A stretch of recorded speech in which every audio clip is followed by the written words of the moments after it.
ਵੀ ਅਸੀਂ ਆਪਣੀਆਂ ਜ਼ਮੀਰਾਂ ਵੇਚ ਕੇ ਸੰਘਰਸ਼ ਜਿੱਤਣ ਨਹੀਂ ਆਏ। ਅਸੀਂ ਇਸ ਖਾਤਰ ਆਪਦੀ ਆਈਡੈਂਟੀਟੀ ਨੂੰ ਡਾਇਲਿਊਟ ਕਰਕੇ ਸੰਘਰਸ਼ ਜਿੱਤਣ ਨਹੀਂ ਆਏ। ਜਿਵੇਂ ਅੱਜ ਮੋਦੀ ਕਹਦੇ ਵੀ ਤੁਸੀਂ ਐਂ ਕਰੋ, ਆਪਦੀ ਪਛਾਣ ਨੂੰ, ਆਪਦੀ ਆਈਡੈਂਟਿਟੀ ਨੂੰ, ਆਪਦੀ ਪੰਜਾਬੀਅਤ ਨੂੰ ਡਾਇਲਿਊਟ ਕਰ ਦਿਓ, ਮੈਂ ਤੁਹਾਨੂੰ ਤੁਹਾਡੀ ਜਿੱਤ ਦੇ ਦੇ। ਸਾਨੂੰ ਫਿਰ ਮਨਜ਼ੂਰ ਨਹੀਂ ਹੈ ਨਾ ਜਿੱਤ, ਤਾਂ ਸਾਨੂੰ ਸਾਡੀ ਪਛਾਣ ਦੇ ਨਾਲ ਹੀ ਚਾਹੀਦੀ ਹੈ। ਗੱਲ ਮੈਂ ਕੀ ਕਹੀ ਹੁੰਦੀ ਆ, ਗੱਲ ਦਾ ਮਤਲਬ ਕੀ ਕਢਾ ਦਿੰਦੇ ਆ। ਕਿਸਾਨੀ ਮੋਰਚੇ ਨੂੰ ਸ਼ੰਭੂ ਬਾਰਡਰ ਤੋਂ ਲੀਡ ਕਰਨ ਵਾਲੇ ਦੀਪ ਸਿੱਧੂ ਨੇ ਲਾਈਵ ਹੋ ਕੇ ਇਹ ਕਿਹਾ ਕਿ ਜੇ ਕੋਈ ਗਲਤੀ ਕਰਕੇ ਮਾਫੀ ਮੰਗ ਲੈਂਦਾ ਤਾਂ ਸਿੱਖ ਕੌਮ ਉਹਨੂੰ ਮਾਫ ਵੀ ਕਰ ਦਿੰਦੀ ਹੈ, ਪਰ ਅਸੀਂ ਆਪਣੀ ਆਇਡੈਂਟੀਟੀ ਛੱਡ ਕੇ, ਆਪਣੀ ਪਹਿਚਾਣ ਛੱਡ ਕੇ ਆਪਣੇ ਇਸ ਮੋਰਚੇ ਨੂੰ ਜਿੱਤਣ ਨਹੀਂ ਆਏ। ਅਸੀਂ ਆਪਣਾ ਇਹ ਮੋਰਚਾ ਆਪਣੀ ਪਹਿਚਾਣ ਦੇ ਨਾਲ, ਆਪਣੀ ਆਇਡੈਂਟੀਟੀ ਦੇ ਨਾਲ ਹੀ ਜਿੱਤ ਕੇ ਵਾਪਸ ਪਰਤਾਂਗੇ। ਸਤਿ ਸ਼੍ਰੀ ਅਕਾਲ ਜੀ। ਮੈਂ ਆਸ ਕਰਦਾ ਤੁਸੀਂ ਤੰਦਰੁਸਤ ਠੀਕ ਠਾਕ ਹੋਵੋਗੇ, ਚੜ੍ਹਦੀ ਕਲਾ 'ਚ ਹੋਵੋਗੇ ਸਾਰੇ। ਕੱਲ੍ਹ ਦੀ ਇੱਕ ਗੱਲ ਜਿਹੜੀ ਸਾਨੂੰ ਸਾਰਿਆਂ ਨੂੰ ਜਿਹਦੇ ਲਈ ਰਿਐਕਟ ਵੀ ਕਰਨਾ ਪਿਆ ਤੇ ਜਿਹਨੇ ਸਾਡੇ ਰੂਹਾਂ ਤੇ ਸੱਟ ਮਾਰੀ, ਉਹਦੇ ਬਾਰੇ ਦੁਬਾਰਾ ਆਪਾਂ ਡਿਸਕਸ ਕਰਨਾ ਇਸ ਕਰਕੇ ਜ਼ਰੂਰੀ ਆ ਕਿਉਂਕਿ ਰਾਜੇਵਾਲ ਸਾਹਿਬ ਨੇ ਮਾਫੀ ਮੰਗ ਲਈ। ਸੋ ਗੁਰੂ ਸਾਹਿਬ ਨੇ ਸਾਨੂੰ ਕਿਹਾ ਜੋ ਸ਼ਰਨ ਆਵੇ ਤੇ ਸਕੰਠ ਲਾਵੇ। ਸੋ ਜੇ ਉਹਨਾਂ ਨੇ ਇਸ ਗੱਲ ਤੇ ਮਾਫੀ ਮੰਗੀ ਆ ਤਾਂ ਸਾਨੂੰ ਪਹਿਲੀ ਗੱਲ ਤਾਂ ਇਹ ਆ ਵੀ ਸਾਰਿਆਂ ਨੂੰ ਮਾਫ ਕਰ ਦੇਣਾ ਚਾਹੀਦਾ। ਅਸੀਂ ਉਹਨਾਂ ਨੂੰ ਮਾਫ ਵੀ ਕਰਦੇ ਹਾਂ ਤੇ ਅਸੀਂ ਨਾਲ ਵੀ ਹਾਂ ਸੰਘਰਸ਼ ਤੇ। ਉਹਨਾਂ ਦੀ ਅਗਵਾਈ 'ਚ ਹੀ ਸੰਘਰਸ਼ ਲੜਿਆ ਜਾ ਰਿਹਾ ਤੇ ਅੱਗੇ ਵੀ ਲੜਿਆ ਜਾਊਗਾ, ਇਹਦੇ 'ਚ ਕੋਈ ਸ਼ੱਕ ਨਹੀਂ ਆ। ਪਰ ਜਿਹੜੀ ਗੱਲ ਸਾਡੇ ਸਮਝਣ ਵਾਲੀ ਆ ਜਾਂ ਬਹੁਤ ਜ਼ਰੂਰੀ ਆ ਸਾਡੀ ਸਮਝਣੀ, ਉਹ ਇਹ ਆ ਵੀ ਅਸੀਂ ਆਪਣੀਆਂ ਜ਼ਮੀਰਾਂ ਵੇਚ ਕੇ ਸੰਘਰਸ਼ ਜਿੱਤਣ ਨਹੀਂ ਆਏ। ਅਸੀਂ ਇਸ ਖਾਤਰ ਆਪਦੀ ਆਈਡੈਂਟਿਟੀ ਨੂੰ ਡਾਇਲਿਊਟ ਕਰਕੇ ਸੰਘਰਸ਼ ਜਿੱਤਣ ਨਹੀਂ ਆਏ। ਉਸ ਆਈਡੈਂਟਿਟੀ ਨੂੰ, ਉਸ ਨਿਸ਼ਾਨ ਸਾਹਿਬ ਨੂੰ ਜਿਹਦੇ ਪਿੱਛੇ ਤਵੀਆਂ ਤੇ ਬੈਠੇ ਆ, ਜਿਹਦੇ ਪਿੱਛੇ ਛਵੀਆਂ ਤੇ ਚੜ੍ਹੇ ਆ, ਜਿਹਦੇ ਪਿੱਛੇ ਚਰਖੜੀਆਂ ਤੇ ਚੜ੍ਹੇ ਆ, ਜਿਹਦੇ ਪਿੱਛੇ ਆਰੀਆਂ ਤੇ ਚੜ੍ਹੇ ਆ, ਜਿਹਦੇ ਪਿੱਛੇ ਦਿੱਲੀ ਜਾ ਕੇ ਸੀਸ ਲੁਹਾਏ ਆ, ਜਿਹਦੇ ਪਿੱਛੇ ਸ਼ਹਾਦਤਾਂ ਦਾ ਇੱਕ ਪੂਰਾ ਇਤਿਹਾਸ ਪਿਆ, ਇੰਨਾ ਲਹੂ ਡੁੱਲਿਆ ਜਿਹਦੇ ਪਿੱਛੇ। ਸੋ ਉਹ ਸਾਡੀ ਪਛਾਣ, ਸਾਡੀ ਆਈਡੈਂਟਿਟੀ ਪਿੱਛੇ ਹੀ ਡੁੱਲਿਆ।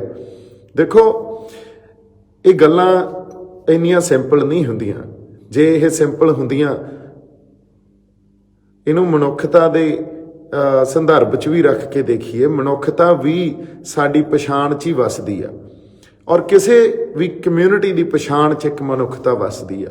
ਸੋ ਉਹਦੀ ਪਛਾਣ ਨੂੰ ਖਤਮ ਨਹੀਂ ਕੀਤਾ ਜਾ ਸਕਦਾ। ਇਹ ਤਾਂ ਉਹੀ ਗੱਲ ਹੋ ਗਈ ਜਿਵੇਂ ਅੱਜ ਮੋਦੀ ਕਹਦੇ ਵੀ ਤੁਸੀਂ ਐਂ ਕਰੋ, ਆਪਦੀ ਪਛਾਣ ਨੂੰ, ਆਪਦੀ ਆਈਡੈਂਟਿਟੀ ਨੂੰ, ਆਪਦੀ ਪੰਜਾਬੀਅਤ ਨੂੰ ਡਾਇਲਿਊਟ ਕਰ ਦਿਓ, ਮੈਂ ਤੁਹਾਨੂੰ ਤੁਹਾਡੀ ਜਿੱਤ ਦੇ ਦੇਣਾ। ਸਾਨੂੰ ਫਿਰ ਮਨਜ਼ੂਰ ਨਹੀਂ ਹੈ ਨਾ ਜਿੱਤ, ਤਾਂ ਸਾਨੂੰ ਸਾਡੀ ਪਛਾਣ ਦੇ ਨਾਲ ਹੀ ਚਾਹੀਦੀ ਆ। ਸੋ ਇਸ ਕਰਕੇ ਜਿਹੜੀ ਗੱਲ, ਜਿਹੜੇ ਨਿਸ਼ਾਨ ਸਾਹਿਬ ਦੀ ਗੱਲ ਕੀਤੀ ਗਈ ਸੀ, ਉਹ ਗੱਲ ਹੀ ਬਹੁਤ ਵੱਡੀ ਸੀ ਤੇ ਮੇਰਾ ਰਿਐਕਸ਼ਨ ਕਿਸੇ ਭੜਕਾਹਟ ਚੋਂ ਨਹੀਂ ਉਹ ਨਿਕਲਿਆ ਸੀ ਜਾਂ ਕਿਸੇ ਨਿੱਜੀ ਵੈਰ ਵਿਰੋਧ ਚੋਂ ਨਹੀਂ ਨਿਕਲਿਆ ਸੀ। ਮੇਰੇ ਤੇ ਤਾਂ ਬੜੇ ਸਮੇਂ ਦੇ ਅਟੈਕ ਹੋ ਰਹੇ ਆ, ਸ਼ਬਦਾਂ ਦੇ ਅਟੈਕ ਵੀ ਹੋ ਰਹੇ ਆ ਤੇ ਸਾਜ਼ਿਸ਼ਾਂ ਵੀ ਘੜੀਆਂ ਜਾ ਰਹੀਆਂ। ਮੈਂ ਕਦੇ ਨਹੀਂ ਬੋਲਦਾ ਔਰ ਮੈਂ ਇਹ ਬੋਲਣ 'ਚ ਵਿਸ਼ਵਾਸ ਵੀ ਨਹੀਂ ਰੱਖਦਾ। ਆਪਾਂ ਇੱਕ ਸੰਘਰਸ਼ 'ਚ ਇਕੱਠੇ ਆ ਤੇ ਇਕੱਠੇ ਲੜਦੇ ਰਹਾਂਗੇ ਤੇ ਇਹ ਵੀ ਗੱਲ ਪੱਕੀ ਆ। ਪਰ ਤੁਸੀਂ ਸਾਡੀ ਪਛਾਣ ਨੂੰ ਡਾਇਲਿਊਟ ਕਰਕੇ ਜੇ ਕਹੋਗੇ ਵੀ ਨਿਸ਼ਾਨ ਸਾਹਿਬ ਲਾ ਲਓ, ਉਦੋਂ ਬਾਅਦ ਫਿਰ ਜਿੱਤ ਸਾਡੇ ਲਈ ਕਿਸੇ ਕੰਮ ਦੀ ਨਹੀਂ ਹੈ। ਇਹ ਦੇਖਣ ਦਾ ਨਜ਼ਰੀਆ ਵਾਰ-ਵਾਰ ਅਸੀਂ ਦੇਖਣ ਦਾ ਨਜ਼ਰੀਆ ਵੀ ਨਹੀਂ ਹੈ। ਔਰ ਸਾਡਾ ਇਹ, ਜੇ ਤੁਸੀਂ ਕਹਿ ਰਹੇ ਹੋ ਵਿਰਸਾ, ਤਾਂ ਸਾਡਾ ਇਹ ਵਿਰਸਾ ਨਹੀਂ ਆ, ਇਹ ਬਹੁਤ ਵੱਡੀ ਗੱਲ ਆ, ਵਿਰਸੇ ਤੋਂ ਵੀ ਵੱਡੀ ਗੱਲ ਆ ਸਾਡੇ ਲਈ। ਸੋ ਇਹ ਤਦ ਹੀ ਸਮਝ ਆ ਸਕਦੀ ਹੈ ਜਦੋਂ ਅਸੀਂ ਉਹਨਾਂ ਫਲਸਫਿਆਂ ਨਾਲ, ਉਹਨਾਂ ਗੁਰੂਆਂ ਨਾਲ, ਉਹਨਾਂ ਰਹਿਬਰਾਂ ਨਾਲ ਜੁੜੇ ਆ ਤੇ ਕਿਸ ਆਧਾਰ ਤੇ ਜੁੜੇ ਆ, ਇਹ ਗੱਲ ਸਮਝ ਆਉਂਦੀ ਹੋਵੇ। ਇਹ ਇਕੱਲਾ ਸ਼੍ਰੀ ਗੁਰੂ ਗ੍ਰੰਥ ਸਾਹਿਬ ਨੂੰ ਨਤਮਸਤਕ ਹੋਣ ਵਾਲੀ ਗੱਲ ਨਹੀਂ ਆ, ਗੱਲ ਉਹ ਤੋਂ ਬਾਹਲੀ ਵੱਡੀ ਆ, ਸੈਂਸ ਆਫ ਬਿਲੋਂਗਿੰਗ ਦੀ ਗੱਲ ਆ। ਸੋ ਸਾਡੀ ਪਛਾਣ ਨੂੰ ਡਾਇਲਿਊਟ ਕਰਕੇ ਸਾਡੇ ਜ਼ਮੀਨਾਂ, ਸਾਡੀਆਂ ਜਿੱਤਾਂ, ਸਾਡੀਆਂ ਜਾਇਦਾਦਾਂ ਕਿਸੇ ਕੰਮ ਦੀਆਂ ਨਹੀਂ। ਸੋ ਇਸ ਕਰਕੇ ਅਸੀਂ ਜਿੱਤਾਂਗੇ ਵੀ, ਆਪਦੀ ਪਛਾਣ ਨੂੰ ਉੱਥੇ ਇੰਟੈਕਟ ਰੱਖ ਕੇ, ਨਾਲ ਰੱਖ ਕੇ ਜਿੱਤਾਂਗੇ। ਸਾਡੀ ਪਛਾਣ ਸਾਡੇ ਅੰਦਰ ਵੱਸਦੀ ਆ। ਸੋ ਇਹ ਗੱਲ ਇਸ ਤਰ੍ਹਾਂ ਵੀ ਸਮਝੀ ਜਾਈਏ ਵੀ ਜਿਹੜੇ ਸਾਡੇ ਸਿੱਖ ਭਰਾ, ਦੇਖੋ ਇੱਕ ਗੱਲ ਤਾਂ ਸੱਚਾਈ ਆ ਵੀ ਅੱਜ ਉਹ ਲੰਗਰ ਵੀ ਲਾ ਰਹੇ ਆ, ਉਹ ਸੇਵਾ ਵੀ ਕਰ ਰਹੇ ਆ, ਉਹ ਫੰਡ ਵੀ ਦੇ ਰਹੇ ਆ। ਸੋ ਜੇ ਉਹਨਾਂ ਨੇ ਬੈਰੀਕੇਡ ਵੀ ਤੋੜੇ। ਹੁਣ ਜੇ ਅਸੀਂ ਸਾਰੇ ਇਕੱਠੇ ਆ, ਜੇ ਮੰਨ ਲਓ ਉੱਥੇ ਸਾਡੇ ਅੱਜ ਹਿੰਦੂ ਭਰਾ ਵੀ ਆ, ਸਾਡਾ ਮੁਸਲਮਾਨ ਭਾਈਚਾਰਾ ਵੀ ਆ, ਸਾਡੇ ਹੋਰ ਵੀ ਸਾਰਾ ਭਾਈਚਾਰੇ ਜਿਹੜੇ ਸਾਡੇ ਨਾਲ ਆ ਕੇ ਸਾਡੇ ਨਾਲ ਸ਼ਮੂਲੀਅਤ ਦੇ ਰਹੇ ਆ, ਸਾਡੇ ਦਲਿਤ ਭਾਈਚਾਰਾ ਵੀ ਆ, ਉਹ ਵੀ, ਤਾਂ ਸਾਡੀ ਜਿਹੜੀ ਇੱਕ ਪਰੰਪਰਾ ਤਾਂ ਇਹ ਰਹੀ ਆ ਵੀ ਮਾਨਸ ਕੀ ਜਾਤ ਸਭੇ ਇੱਕੋ ਪਹਿਚਾਣ ਬੋ। ਅਸੀਂ ਤਾਂ ਦਰਜਾ ਬਦਰਜੀ ਨੂੰ ਮੰਨਦੇ ਹੀ ਨਹੀਂ, ਪਰ ਜੇ ਇੱਕ ਆਈਡੈਂਟੀਫਿਕੇਸ਼ਨ ਜਾਂ ਇੱਕ ਪਛਾਣ ਤੁਹਾਡੇ ਐਡਾ ਵੱਡਾ ਯੋਗਦਾਨ ਦੇ ਰਹੀ ਆ, ਤੁਹਾਨੂੰ ਲੰਗਰ ਲਾਉਣ ਤੋਂ, ਫੰਡ ਦੇਣ ਤੋਂ ਇਲਾਵਾ, ਤੁਹਾਡੇ ਨਾਲ ਉੱਥੇ ਸੇਵਾ ਕਰਨ ਤੋਂ ਇਲਾਵਾ, ਤਾਂ ਤੁਹਾਨੂੰ ਉਹਨਾਂ ਨੂੰ ਐਪਰੀਸ਼ੀਏਟ ਕਰਨਾ ਬਣਦਾ, ਉਹਨਾਂ ਨੂੰ ਸਰਾਹਣਾ ਬਣਦਾ, ਨਾ ਕਿ ਇਹ ਕਹੋ ਵੀ ਤੁਸੀਂ ਆਪਦੇ ਨਿਸ਼ਾਨ ਸਾਹਿਬ ਲਾ ਦਿਓ। ਇਸ ਕਰਕੇ ਆਪਾਂ ਜਿਹੜੀ ਗੱਲ ਕੀਤੀ ਸੀ ਉਹ ਬੜੇ ਸੁਹਿਰਦਤਾ ਨਾਲ ਤੇ ਸੋਚ ਵਿਚਾਰ ਕੇ ਗੱਲ ਕੀਤੀ ਸੀ। ਸੋ ਇਹਨੂੰ ਉਸ ਤਰ੍ਹਾਂ ਹੀ ਸਮਝਿਆ ਜਾਵੇ। ਸੰਘਰਸ਼ ਆਪਾਂ ਇਕੱਠੇ ਆ, ਸੰਘਰਸ਼ ਨੂੰ ਕੋਈ ਢਾਹ ਨਹੀਂ ਲੱਗੂਗਾ, ਪਰ ਸੰਘਰਸ਼ 'ਚ ਜਦੋਂ ਤੁਸੀਂ ਉਸ ਮੌਕੇ ਤੇ ਸਾਨੂੰ ਲੈ ਜਾਓਗੇ ਜਾਂ ਸਾਨੂੰ ਐਂ ਲੱਗੂ ਵੀ ਸਾਡੀਆਂ ਜ਼ਮੀਰਾਂ ਵੇਚਣ ਵਾਲੀ ਗੱਲ ਕਰ ਰਹੇ ਆ, ਉਹ ਫਿਰ ਨਹੀਂ ਸੁਣੀ ਜਾ ਸਕਦੀ। ਸੋ ਇੰਨੀ ਕੁ ਗੱਲ ਆਪਾਂ ਕਰਨੀ ਸੀ। ਦੀਪ ਸਿੱਧੂ ਦਾ ਕਹਿਣਾ ਕਿ ਉਸ ਦੇ ਉੱਪਰ ਪਰਸਨਲ ਅਟੈਕ, ਵਿਚਾਰਾਂ ਦੇ ਅਟੈਕ ਲਗਾਤਾਰ ਕੀਤੇ ਜਾ ਰਹੇ ਨੇ, ਜੋ ਕਿ ਇੱਕ ਸ਼ਰਮਨਾਕ ਗੱਲ ਹੈ। ਬਾਕੀ ਮੇਰੇ ਤੇ ਪਰਸਨਲ ਅਟੈਕ ਜਿਹੜੇ ਹੁੰਦੇ ਆ ਉਹਦੇ ਬਾਰੇ ਥੋੜੀ ਜੀ ਆਪਾਂ ਗੱਲ ਕਰ ਲੈਂਦੇ ਆ। ਮੇਰੇ ਤੇ ਵਾਰ-ਵਾਰ ਸਟੇਜਾਂ ਤੋਂ ਪ੍ਰਚਾਰਿਆ ਗਿਆ ਵੀ ਤੁਸੀਂ ਸਟੇਜ ਦੇ ਨੇੜੇ ਤੇੜੇ ਵੀ ਨਹੀਂ ਆ ਸਕਦੇ। ਮੈਂ ਕਿਹਾ ਜੀ ਸਿਰ ਮੱਥੇ, ਜਿਵੇਂ ਤੁਸੀਂ ਕਹੋਗੇ। ਫਿਰ ਇਹ ਪ੍ਰਚਾਰਿਆ ਜਾਂਦਾ ਵੀ ਤੁਸੀਂ ਬੀਜੇਪੀ ਦੇ ਹੋ, ਤੁਸੀਂ RSS ਦੇ ਹੋ, ਬਿਨਾਂ ਕਿਸੇ ਆਧਾਰ ਤੋਂ। ਇੱਥੋਂ ਤੱਕ ਕਿ ਸਨੀ ਦਿਓਲ ਉਹਨਾਂ ਦਾ ਟਵੀਟ ਆਉਂਦਾ, ਉੱਥੇ ਇਹ ਵੀ ਗੱਲ ਐਲਾਨੀ ਗਈ ਵੀ ਮੇਰਾ ਉਹਦੇ ਨਾਲ ਕੋਈ ਰਿਸ਼ਤਾ ਨਹੀਂ ਹੈ ਦੀਪ ਸਿੱਧੂ ਨਾਲ। ਦੇਖੋ, ਰਿਸ਼ਤਿਆਂ ਨੂੰ ਡਿਨਾਈ ਕਰਨਾ ਇੱਕ ਬਹੁਤ ਵੱਡੀ ਗੱਲ ਹੁੰਦੀ ਹੈ।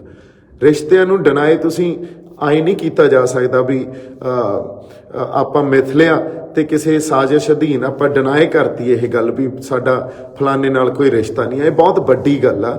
ਮੇਰਾ ਅੱਜ ਦੀ ਡੇਟ 'ਚ ਸਨੀ ਦਿਓਲ ਨਾਲ ਜਾਂ ਧਰਮ ਜੀ ਨਾਲ ਕੋਈ ਰਿਸ਼ਤਾ ਹੀ ਨਹੀਂ ਰਹਿ ਗਿਆ।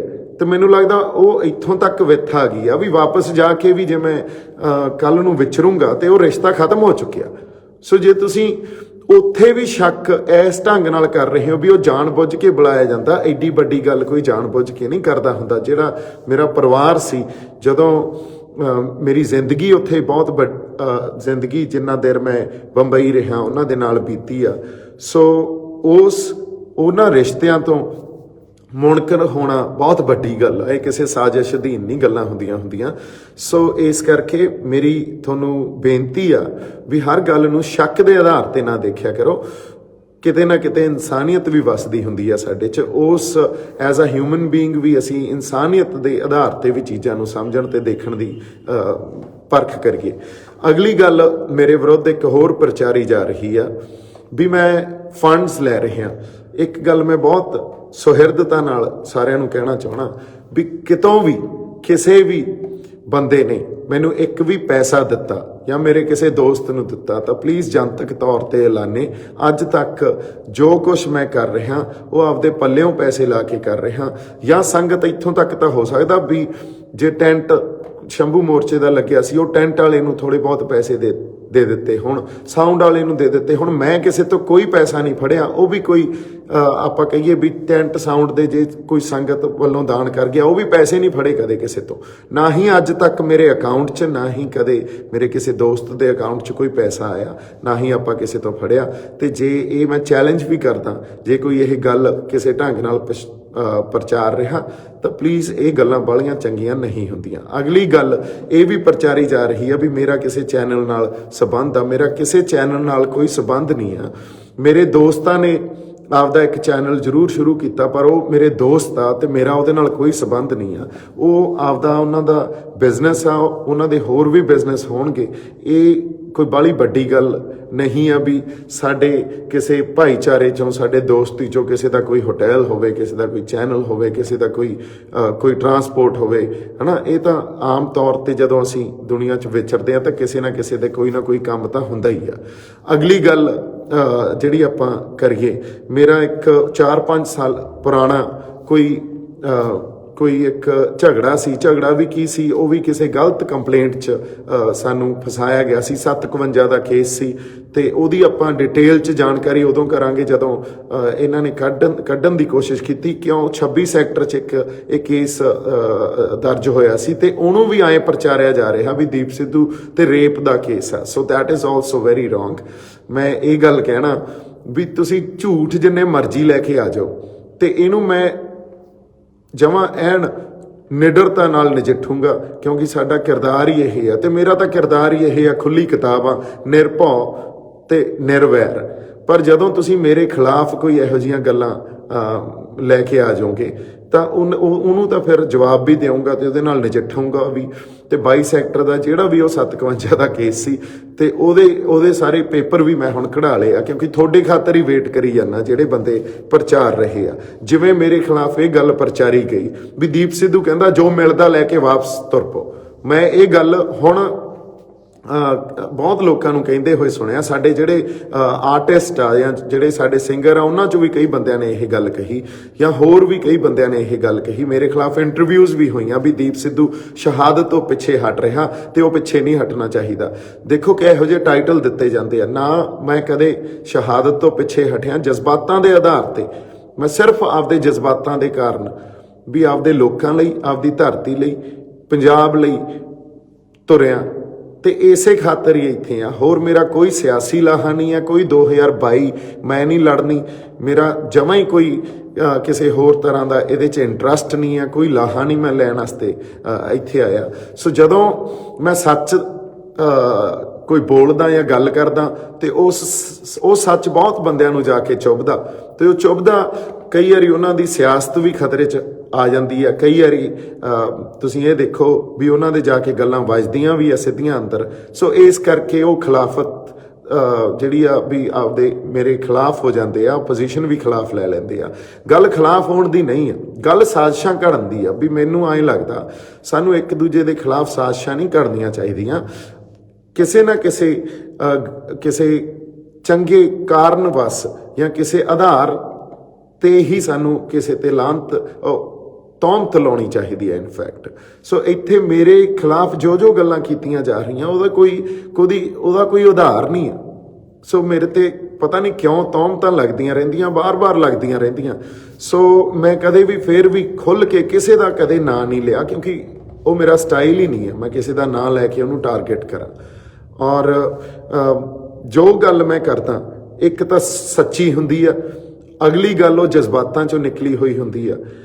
ਉਦੋਂ ਅਗਲੀ ਗੱਲ ਆਪਦੇ ਬੰਦਿਆਂ ਦਾ ਖਿਆਲ ਰੱਖ ਕੇ, ਆਪਦੇ ਪੰਜਾਬ ਦਾ, ਆਪਦੇ ਲੋਕਾਂ ਦਾ ਧਿਆਨ ਰੱਖ ਕੇ ਗੱਲ ਕੀਤੀ ਜਾਂਦੀ ਆ। ਮੈਂ ਇਹੋ ਜਿਹਾ ਬੰਦਾ ਵੀ ਨਹੀਂ ਆ ਵੀ ਪੰਜਾਬ 'ਚ ਕੁਛ ਹੋਰ ਕਹਿਦਾ, ਨੈਸ਼ਨਲ ਮੀਡੀਆ ਤੇ ਕੁਛ ਹੋਰ ਕਹਿਦਾ, ਇੰਟਰਨੈਸ਼ਨਲ ਮੀਡੀਆ ਤੇ ਕੁਛ ਹੋਰ ਕਹਿਦਾ। ਨਹੀਂ, ਇੱਕ ਸਾਰਤਾ ਹੀ ਹੁੰਦੀ ਆ ਹਮੇਸ਼ਾ, ਕਿਉਂਕਿ ਮੇਰੇ ਜਜ਼ਬਾਤ ਆ ਔਰ ਮੈਂ ਸੱਚ ਤੇ ਹੱਕ ਤੇ ਪਹਿਰਾ ਦਿੰਦਾ। ਇਦੋਂ ਵੱਡੀ ਹੋਰ ਕੋਈ ਗੱਲ ਮੈਨੂੰ ਆਉਂਦੀ ਨਹੀਂ ਆ। ਹਜੇ ਅਸੀਂ ਇੱਕ ਸੰਘਰਸ਼ 'ਚ ਆ। ਉਸ ਸੰਘਰਸ਼ 'ਚ ਮੇਰੀ ਲੀਡਰਸ਼ਿਪ ਨਾਲ ਹੋ ਸਕਦਾ ਕੋਈ ਆਪਸ 'ਚ ਜਿਹੜੀ ਵਿਚਾਰਧਾਰਕ ਸਾਂਝ ਨਾ ਹੋਵੇ। ਉਹ ਸਾਂਝ ਕਿਵੇਂ ਨਾ ਹੋਵੇ, ਮੈਨੂੰ ਐਂ ਲੱਗਦਾ ਸੀ ਵੀ ਜੇ ਇਹ ਨੈਰੇਟਿਵ ਦੀ ਲੜਾਈ ਆ, ਨੈਰੇਟਿਵ ਵਰਸਸ ਨੈਰੇਟਿਵ ਦੀ ਲੜਾਈ ਆ। ਸਰਕਾਰ ਆਪਦਾ ਨੈਰੇਟਿਵ ਸਿਰਜ ਰਹੀ ਆ, ਆਪਦਾ ਬਿਰਤਾਂਤ ਸਿਰਜ ਰਹੀ ਆ। ਉਹ ਲੋਕਾਂ ਨੂੰ ਇਹ ਕਹਿ ਰਹੀ ਆ ਵੀ ਜਿਹੜੇ ਨਵੇਂ ਫਾਰਮ ਬਿੱਲ ਆਏ ਆ ਇਹ ਬਹੁਤ ਚੰਗੇ ਆ ਤੇ ਕਿਸਾਨਾਂ ਲਈ ਚੰਗੇ ਆ। ਅਸੀਂ ਇਹ ਕਹਿ ਰਹੇ ਹਾਂ ਵੀ ਨਹੀਂ, ਇਹ ਚੰਗੇ ਨਹੀਂ। ਕਿਉਂ ਨਹੀਂ ਚੰਗੇ ਅਸੀਂ ਇਹ ਵੀ ਦੱਸ ਰਹੇ ਹਾਂ ਤੇ ਇਹਦੇ 'ਚ ਸਾਡਾ ਐਗਜ਼ਿਸਟੈਂਸ ਕ੍ਰਾਈਸਿਸ ਕੀ ਆ, ਸਾਡੀ ਪਛਾਣ ਕਿੱਥੇ ਇਹਦੇ 'ਚ ਗਵਾਚ ਰਹੀ ਆ, ਅਸੀਂ ਇਹ ਵੀ ਦੱਸ ਰਹੇ ਹਾਂ। ਸੋ ਜੇ ਨੈਰੇਟਿਵ ਦੀ ਲੜਾਈ ਆ ਨਾ, ਤਾਂ ਸਾਡੇ ਜਿਹੜਾ ਕਿਸਾਨ ਜਥੇਬੰਦੀਆਂ ਦਾ ਜਾਂ ਸਾਡਾ ਸਾਂਝਾ ਸਟੇਜ ਆ ਕੁੰਡਲੀ ਬਾਰਡਰ ਤੇ ਜਾਂ ਹੋਰ ਕਿਤੇ ਵੀ, ਉੱਥੇ ਸਾਡਾ ਜਿਹੜਾ ਨੈਰੇਟਿਵ ਸਿਰਜਿਆ ਜਾਣਾ ਚਾਹੀਦਾ ਉਹ ਨੈਸ਼ਨਲੀ ਤੇ ਇੰਟਰਨੈਸ਼ਨਲੀ ਲੋਕਾਂ ਨੂੰ ਨਾਲ ਜੋੜੇ।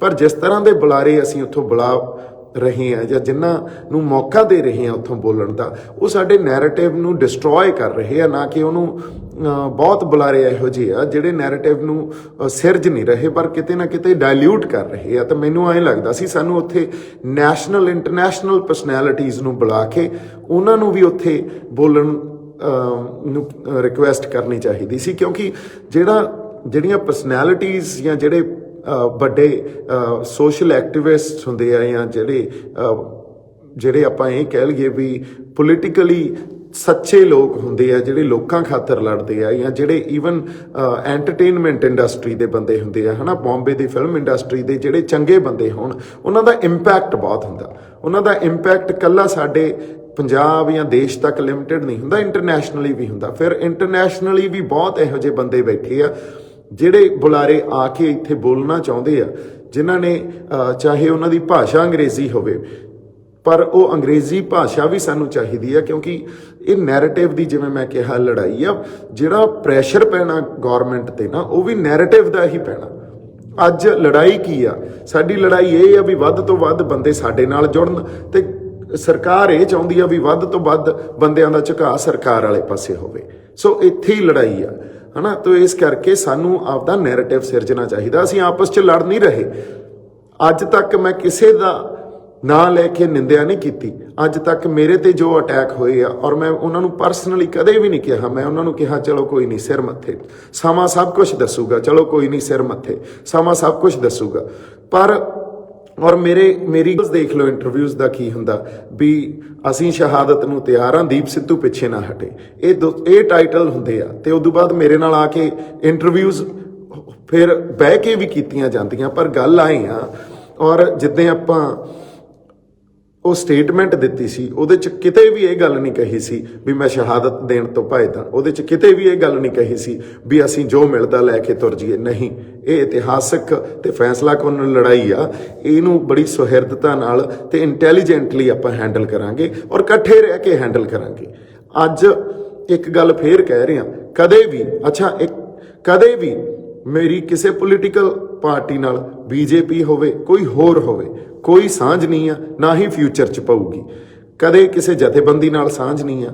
ਮੈਂ ਲਿਟਰਲੀ ਕੱਲਾ ਹੀ ਹੁੰਨਾ, ਕੱਲਾ ਹੀ ਜਾਨਾ ਕਾਰ 'ਚ। ਕਦੇ ਮੇਰੇ ਨਾਲ ਮੁੰਡੇ ਵੀ ਨਹੀਂ ਹੁੰਦੇ। ਉਹ ਵਿਚਾਰੇ ਕਹਿੰਦੇ ਆ ਵੀ ਬਾਈ ਚੱਲੀਏ ਨਾਲ। ਮੈਂ ਕਿਹਾ ਨਹੀਂ ਯਾਰ, ਆਪਾਂ ਨੂੰ ਲੋੜ ਹੀ ਨਹੀਂ, ਆਪਾਂ ਇਹੋ ਜਿਹਾ ਕੁਝ ਥੋੜੀ ਕਰਨਾ ਹੈ। ਇਹ ਸਿਰਫ ਆਪਦੇ ਇਮੋਸ਼ਨਸ ਤੇ ਜਜ਼ਬਾਤਾਂ ਨੂੰ ਲਈ ਫਿਰਦੇ ਆ, ਉਹਦੀ ਖਾਤਰ ਹੀ ਲੱਗੇ ਹੋਏ ਆ। ਇਦੋਂ ਉੱਤੇ ਤਾਂ ਕੋਈ ਹੋਰ ਮੇਰੇ ਕੋਲੇ ਤਾਂ ਹੋਰ ਕੋਈ ਜੇ ਮੈਂ ਕਹਿਦਾ ਲਾਹਾ ਲੈਣ ਵਾਸਤੇ ਮੈਂ ਅੰਦਰ ਕੁਛ ਆਪਦੇ ਰੱਖੀ ਬੈਠਾ, ਉਹ ਹੈ ਨਹੀਂ ਆ। ਕੋਈ ਮੈਨੂੰ 2022 ਨਹੀਂ ਦਿਸਦੀ, ਕੋਈ ਮੈਨੂੰ ਹੋਰ ਕੋਈ ਤਰੀਕਾਂ ਨਹੀਂ ਦਿਸਦੀਆਂ, ਜਾਂ ਹੋਰ ਢੰਗ ਨਹੀਂ ਦਿੰਦੇ ਵੀ ਮੈਂ ਇੱਥੋਂ ਲਾਹਾ ਲੈ ਜਾ।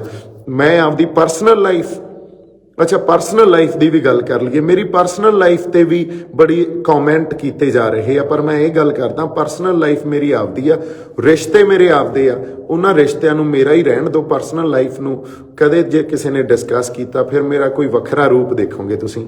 ਤੇ ਮੈਂ ਤੁਹਾਨੂੰ ਆਗਾਹ ਕਰ ਰਿਹਾ, ਇਸ ਖਾਤਰ ਵਾਰਨ ਕਰ ਰਿਹਾ। ਜਿਹਨੇ ਮੇਰੇ ਪਰਸਨਲ ਲਾਈਫ ਤੇ ਜਾਂ ਮੇਰੇ ਰਿਸ਼ਤਿਆਂ ਤੇ ਆ ਕੇ ਕਦੇ ਗੱਲ ਕੀਤੀ ਨਾ, ਤਾਂ ਉੱਥੇ ਮੈਂ ਤੁਹਾਨੂੰ ਵਾਰਨ ਕਰ ਰਿਹਾ। ਉਹ ਫਿਰ ਮੇਰਾ ਕੁਝ ਵੱਖਰਾ ਰੂਪ ਦੇਖੋਗੇ, ਜਿਹੜਾ ਹਜੇ ਤੱਕ ਤੁਹਾਡੇ ਸਾਹਮਣੇ ਆਇਆ ਨਹੀਂ ਹੈ। ਸੋ ਇਹ ਗੱਲ ਤਾਂ ਮੈਂ ਤੁਹਾਨੂੰ ਬੜੇ ਢੰਗ ਤੇ ਪਿਆਰ ਨਾਲ ਕਹਿ ਰਿਹਾ। ਹਜੇ ਜਿਹੜੇ ਉੱਥੇ ਗੱਲ ਕਰ ਰਹੇ ਆ ਪਰਸਨਲ ਲਾਈਫ ਦੀ, ਮੇਰੇ ਰਿਲੇਸ਼ਨਸ਼ਿਪਸ ਦੀ, ਮੈਂ ਉਹਨਾਂ ਨੂੰ ਵਾਰਨ ਕਰ ਰਿਹਾ। ਇਹ ਬਾਰ-ਬਾਰ ਇਹ ਗੱਲ ਕਹਿ ਰਿਹਾ। ਐਨੀਵੇਜ਼, ਜਿੱਥੇ ਮੈਂ ਅੱਜ ਖੜਾ, ਉਹ ਇੱਥੇ ਖੜਾ। ਮੈਂ ਰਾਤ ਕੁੰਡਲੀ ਬਾਰਡਰ ਤੋਂ ਆਇਆ, ਅਰਾਊਂਡ 2:30 ਵਜੇ 3 ਵਜੇ ਪਹੁੰਚਿਆ, ਪੰਜਾਬ ਪਹੁੰਚਿਆ। ਕੱਪੜੇ ਕੁਪੜੇ ਸਾਰੇ ਲੈ ਕੇ ਆਏ ਆ ਵੀ ਧੁਆ ਕੇ ਵਾਪਸ ਜਾਈਏ, ਹਨਾ। ਸੋ ਪਰ ਜਿੱਥੇ ਮੈਂ ਅੱਜ ਖੜਾ, ਮੇਰਾ ਕੰਮ ਡਿਸਟਰਬ ਹੋ ਗਿਆ। ਮੈਂ ਕੰਮ ਨਹੀਂ ਕਰ ਰਿਹਾ, ਔਰ ਕੰਮ ਮੇਰਾ ਫਿਲਮਾਂ ਸੀ, ਜਾਂ ਮੈਂ ਬੰਬੇ ਜਿਹੜੀ ਪ੍ਰੈਕਟਿਸ ਕਰਦਾ ਸੀ, ਹਨਾ, ਉਹ ਡਿਸਟਰਬ ਹੋ ਗਿਆ। ਉਹ ਜਮਾ ਨਹੀਂ ਹੋ ਰਿਹਾ। ਮੇਰੀ ਪਰਸਨਲ ਲਾਈਫ ਡਿਸਟਰਬ ਹੋ ਗਈ। ਮੇਰਾ ਘਰ, ਮੇਰੀ ਕਾਰ, ਮੇਰੀ ਰਹਿਣੀ ਸਹਿਣੀ ਸਭ ਕੁਝ ਡਿਸਟਰਬਡ ਹੋ ਗਈ। ਮੈਂ ਇਹਦਾ ਵੀ ਗਿਲਾ ਨਹੀਂ ਕਰ ਰਿਹਾ। ਨਹੀਂ, ਮੇਰੇ ਜਜ਼ਬਾਤ ਮੈਨੂੰ ਇੱਥੇ ਖਿੱਚ ਲਿਆਏ, ਤੇ ਉਹਨਾਂ ਜਜ਼ਬਾਤਾਂ ਕਰਕੇ ਹੀ ਲੱਗੇ ਹੋਏ ਆ। ਔਰ ਜਜ਼ਬਾਤ ਮੇਰੇ ਲੋਕਾਂ ਨਾਲ ਜੁੜੇ ਆ, ਸਾਡੀ ਧਰਤੀ ਨਾਲ ਜੁੜੇ ਆ, ਸਾਡੀ ਕੌਮ ਨਾਲ ਜੁੜੇ ਆ, ਤੇ ਸਾਡੇ ਪੰਜਾਬ ਨਾਲ ਜੁੜੇ ਆ। ਸੋ ਇਹ ਗੱਲ ਸਮਝਣੀ ਬਹੁਤ ਬੰਦਿਆਂ ਲਈ ਬੜੀ ਔਖੀ ਆ, ਕਿਉਂਕਿ ਉਹਨਾਂ ਨੂੰ ਲੱਗਦਾ ਬੰਦਾ ਸੱਚਾ ਕਿਵੇਂ ਹੋ ਸਕਦਾ। ਬੰਦੇ ਦਾ ਏਜੰਡਾ ਹੁੰਦਾ, ਕੋਈ ਨਾ ਕੋਈ ਤਾਂ ਏਜੰਡਾ ਹੋਊਗਾ ਹੀ ਹੋਊਗਾ। ਪਰ ਗੱਲ ਆਈ ਆ, ਨਾ ਮੇਰਾ ਕੋਈ ਏਜੰਡਾ ਤੇ ਨਾ ਹੀ ਮੇਰੇ ਅੰਦਰ ਝੂਠ ਆ। ਮੇਰੇ ਅੰਦਰ ਸਿਰਫ ਇੱਕੋ ਹੀ ਗੱਲ ਆ, ਉਹ ਸੱਚ। ਤੇ ਤੁਹਾਡੇ ਨਾਲ ਆ ਕੇ ਇਸ ਕਰਕੇ ਖੜਾ ਕਿਉਂਕਿ ਮੈਂ ਹੱਕ ਤੇ ਸੱਚ ਦੀ ਆਵਾਜ਼ ਨੂੰ ਬੁਲੰਦ ਕੀਤਾ। 2 ਮਹੀਨੇ ਪਹਿਲਾਂ ਆਪਾਂ ਸ਼ੰਭੂ ਬਾਰਡਰ ਤੇ ਬੈਠੇ ਰਹੇ। ਇੱਕ ਵੀ ਮੌਕਾ ਮੈਂ ਇਹੋ ਜਿਹਾ ਦਿੱਤਾ ਕਿਸੇ ਨੂੰ, ਕਦੇ ਇੱਕ ਵੀ ਮੌਕਾ ਦਿੱਤਾ ਹੋਵੇ ਵੀ ਆਪਾਂ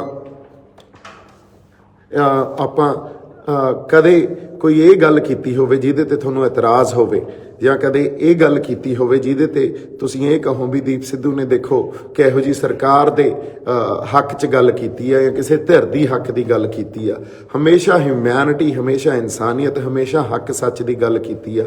ਔਰ ਜਿਹੜੇ ਨਿਸ਼ਾਨ ਸਾਹਿਬ ਦੀ ਆਪਾਂ ਗੱਲ ਕਰਦੇ ਆ, ਉਹ ਨਿਸ਼ਾਨ ਸਾਹਿਬ ਦੀ ਅਗਵਾਈ 'ਚ ਜ਼ਬਰ ਤੇ ਜ਼ੁਲਮ ਦੇ ਵਿਰੁੱਧ ਹਮੇਸ਼ਾ ਲੜਿਆ ਗਿਆ। ਉਸ ਨਿਸ਼ਾਨ ਸਾਹਿਬ ਦੀ ਅਗਵਾਈ 'ਚ ਹਮੇਸ਼ਾ ਸੱਚ ਦੀ ਆਵਾਜ਼ ਬੁਲੰਦ ਹੋਈ ਆ। ਸੋ ਉਸ ਨਿਸ਼ਾਨ ਸਾਹਿਬ ਤੋਂ, ਉਸ ਪਛਾਣ ਤੋਂ ਅਸੀਂ ਮੁਨਕਰ ਨਹੀਂ ਹੋ ਸਕਦੇ।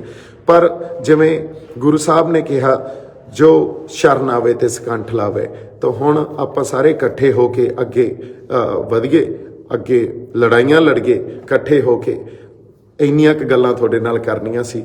ਮੇਰੇ ਵੱਲੋਂ ਬਹੁਤ ਸਾਰਾ ਸਤਿਕਾਰ, ਬਹੁਤ ਸਾਰਾ ਪਿਆਰ ਸਾਰਿਆਂ ਨੂੰ, ਤੇ ਮੈਂ ਤੁਹਾਡੇ ਨਾਲ ਹੀ ਖੜਾ। ਅੱਜ ਤੱਕ ਆਪਾਂ ਕਿਸੇ ਤੇ ਪਰਸਨਲ ਅਟੈਕ ਕੀਤਾ ਨਹੀਂ, ਅੱਗੇ ਵੀ ਨਹੀਂ ਕਰਾਂਗੇ। ਪਰ ਮੇਰੇ ਤੇ ਪਰਸਨਲ ਅਟੈਕ ਜੇ ਕੋਈ ਕਰੂਗਾ, ਫਿਰ ਮੈਂ ਜਿਵੇਂ ਕਿਹਾ, I'm warning you guys whosoever is planning. ਬਾਕੀ ਗੱਲਾਂ ਆਪਾਂ ਕਲੀਅਰ ਕਰ ਲਈਆਂ।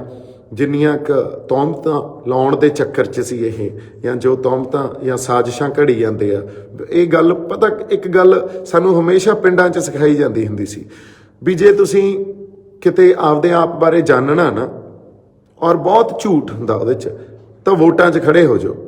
ਸੋ ਉਹ ਗੱਲ ਜਮਾਂ ਸੱਚੀ ਸੀ। ਇਹ ਸਾਡੇ ਜਿਹੜੇ ਬਜ਼ੁਰਗਾਂ ਦੀ ਸੀ ਵੀ ਇੱਕ ਵਾਰੀ ਵੋਟਾਂ 'ਚ ਖੜੇ ਹੋ ਜਾਓ, ਤੁਹਾਡਾ 7 ਪੀੜ੍ਹੀਆਂ ਤੱਕ ਪਿਛੋਕੜ ਕੱਢ ਕੇ ਲੈ ਆਉਣਗੇ। ਇੱਕ ਪਹਿਲੀ ਗੱਲ ਤਾਂ ਇਹ ਆ ਵੀ ਇਹਨਾਂ ਕਿਰਦਾਰਾਂ ਨੂੰ ਤੇ ਇਸ ਤਰ੍ਹਾਂ ਦੀ ਸੋਚ ਨੂੰ ਅਸੀਂ ਛੱਡੀਏ, ਕਿਉਂਕਿ ਹਰ ਬੰਦਾ ਹੀ ਚੰਗਾ ਹੁੰਦਾ, ਉਹਦੇ ਪਰਿਵਾਰ ਵਾਲੇ ਵੀ ਚੰਗੇ ਹੁੰਦੇ ਆ। ਸਰਕਮਸਟਾਂਸਿਸ ਬੜੇ ਇਹੋ ਜਿਹੇ ਹੁੰਦੇ ਆ, ਕਈ ਵਾਰੀ ਸਾਨੂੰ ਸਮਝ ਹੀ ਨਹੀਂ ਆਉਂਦੀ ਸਰਕਮਸਟਾਂਸਿਸ ਦੀ। ਔਰ ਸਪੈਸ਼ਲੀ ਜਿਹੜੇ ਘਰਾਂ 'ਚ ਬੈਠ ਕੇ ਕਮੈਂਟ ਕਰਦੇ ਆ, ਤੁਹਾਨੂੰ ਗਰਾਊਂਡ ਰਿਐਲਿਟੀ ਦੀ ਸਮਝ ਹੀ ਨਹੀਂ ਆ। ਉੱਥੇ ਸੰਘਰਸ਼ ਚੱਲ ਕੀ ਰਿਹਾ, ਉੱਥੇ ਕਿਸ ਤਰ੍ਹਾਂ ਦੀ ਪੋਲੀਟੀਕਲ ਸਿਚੁਏਸ਼ਨ ਆ, ਜਾਂ ਕੀ ਘੜ ਰਹੇ ਆ ਜਿਨ੍ਹਾਂ ਨੇ ਲਾਹਾ ਲੈਣਾ, ਜਿਹੜੇ 2022 ਨੂੰ ਦੇਖੀ ਜਾਂਦੇ ਆ, ਉਹ ਕੀ ਘੜ ਰਹੇ ਆ। ਆਉਣ ਵਾਲਾ ਸਮਾਂ ਤੁਹਾਨੂੰ ਸਭ ਕੁਝ ਦਿਖਾ ਦੂਗਾ, ਪ੍ਰਤੱਖ ਕਰ ਦੂਗਾ, ਤੁਹਾਡੇ ਸਾਹਮਣੇ ਸਾਰੀਆਂ ਗੱਲਾਂ ਕਰ ਦੂਗਾ। ਤੁਸੀਂ ਘਰਾਂ 'ਚ ਬੈਠ ਕੇ ਇੱਕ ਸਿੰਗਲ ਡਾਇਮੈਂਸ਼ਨਲੀ ਸੋਚ ਕੇ ਉਹਨੂੰ ਸਮਝ ਰਹੇ ਹੋ, ਪਰ ਰਿਐਲਿਟੀ ਮੈਂ ਜਿਵੇਂ ਹਮੇਸ਼ਾ ਕਹਿੰਦਾ ਬਹੁਤ ਪੱਖੀ ਹੁੰਦੀ ਆ, ਮਲਟੀ ਡਾਇਮੈਂਸ਼ਨਲ ਹੁੰਦੀ ਆ, ਤੇ ਰਿਐਲਿਟੀ ਨੂੰ ਸਮਝਣਾ ਬੜਾ ਔਖਾ। ਸੋ ਜਦੋਂ ਕਿਸੇ ਤੇ ਕਮੈਂਟ ਕਰਨਾ, ਜਦੋਂ ਕਿਸੇ ਬਾਰੇ ਕੋਈ ਗੱਲ ਕਹਿਣੀ ਆ, ਬੜੀ ਸੁਹਿਰਦਤਾ ਨਾਲ ਤੇ ਬੜੇ ਸੋਚ ਕੇ, ਮੇਰੇ ਖਿਆਲ 'ਚ ਸਾਨੂੰ ਜਿਹੜੀਆਂ ਸ਼ਬਦਾਂ ਦਾ ਵੀ ਜਿਹੜੇ ਅਸੀਂ ਪ੍ਰਯੋਗ ਕਰਦੇ ਹਾਂ, ਉਹ ਸ਼ਬਦ ਵੀ ਬੜੇ ਜ਼ਰੂਰੀ ਹੁੰਦੇ ਆ। ਇਹ ਇੰਨੀਆਂ ਕੁ ਗੱਲਾਂ ਮੈਂ ਕਰਨੀਆਂ ਸੀ। ਬਾਕੀ ਆਪਾਂ ਇਕੱਠੇ ਆ, ਕਿਸਾਨ ਜਥੇਬੰਦੀਆਂ ਦੀ ਅਗਵਾਈ 'ਚ ਆਪਾਂ ਸੰਘਰਸ਼ ਲੜ ਰਹੇ ਹਾਂ। ਪਰ ਡੈਫੀਨੇਟਲੀ ਜ਼ਮੀਰਾਂ ਵੇਚ ਕੇ ਸਾਡੇ ਤੋਂ ਸੰਘਰਸ਼ ਨਹੀਂ ਲੜੇ ਜਾਂਦੇ, ਸਾਡੀਆਂ ਪਛਾਣਾਂ ਨੂੰ ਡਾਇਲਿਊਟ ਕਰਕੇ ਸੰਘਰਸ਼ ਨਹੀਂ ਲੜੇ ਜਾਂਦੇ। ਨਿਸ਼ਾਨ ਸਾਹਿਬ ਸਾਡੇ ਵਾਸਤੇ ਵਿਰਸਾ ਨਹੀਂ ਆ, ਸਾਡੀਆਂ ਲਾਡਲੀਆਂ ਫੌਜਾਂ ਸਾਡੇ ਵਾਸਤੇ ਇਕੱਲਾ ਵਿਰਸਾ ਨਹੀਂ ਆ, ਸਾਡੇ ਵਾਸਤੇ ਬਹੁਤ ਵੱਡੀ ਗੱਲ ਆ ਉਹ ਉਦੋਂ। ਸੋ ਜੇ ਤੁਸੀਂ ਉਸ ਫਲਸਫੇ ਨੂੰ ਜਾਂ ਉਸ ਭਾਵਨਾ ਨੂੰ ਨਹੀਂ ਸਮਝਦੇ, ਤਾਂ ਉਹਨੂੰ ਉਵੇਂ ਮੈਨੂੰ ਲੱਗਦਾ ਸੰਬੋਧਨ ਵੀ ਨਾ ਕਰੋ। ਸੋ ਇੰਨੀਆਂ ਕੁ ਗੱਲਾਂ ਆਪਾਂ ਕਰਨੀਆਂ ਸੀ। ਜਿਉਂਦੇ ਵਸਦੇ ਰਹੋ, ਅਰਦਾਸ ਕਰੋ ਪੰਜਾਬ ਇੱਥੋਂ ਜਿੱਤ ਕੇ ਆਵੇ, ਪੰਜਾਬ ਦੀ ਤੇ ਇਨਸਾਨੀਅਤ ਦੀ ਜਿੱਤ ਹੋਵੇ। ਅਸੀਂ ਬੜੀ ਵੱਡੀ ਜ਼ਾਲਮ ਧਿਰ ਨਾਲ, ਨਿਰਦਈ ਧਿਰ ਨਾਲ ਲੜ ਰਹੇ ਹਾਂ, ਤੇ ਉਸ ਧਿਰ ਦੇ ਖਿਲਾਫ ਜੇ ਲੜਨਾ ਤੇ ਸਾਡੇ 'ਚ ਏਕਾ ਬਣਿਆ ਰਹਿਣਾ ਇਹ ਬਹੁਤ ਜ਼ਰੂਰੀ ਆ। ਇਹ ਸਾਡੇ ਏਕੇ ਤੋਂ ਹੀ ਡਰਦੇ ਆ, ਇਹਦੇ 'ਚ ਵੀ ਕੋਈ ਸ਼ੱਕ ਨਹੀਂ। ਮੇਰੇ ਵੱਲੋਂ ਬਹੁਤ ਸਾਰਾ ਪਿਆਰ ਸਤਿਕਾਰ। ਇੱਕ ਵਾਰੀ ਫਿਰ ਸਤਿ ਸ਼੍ਰੀ ਅਕਾਲ ਜੀ।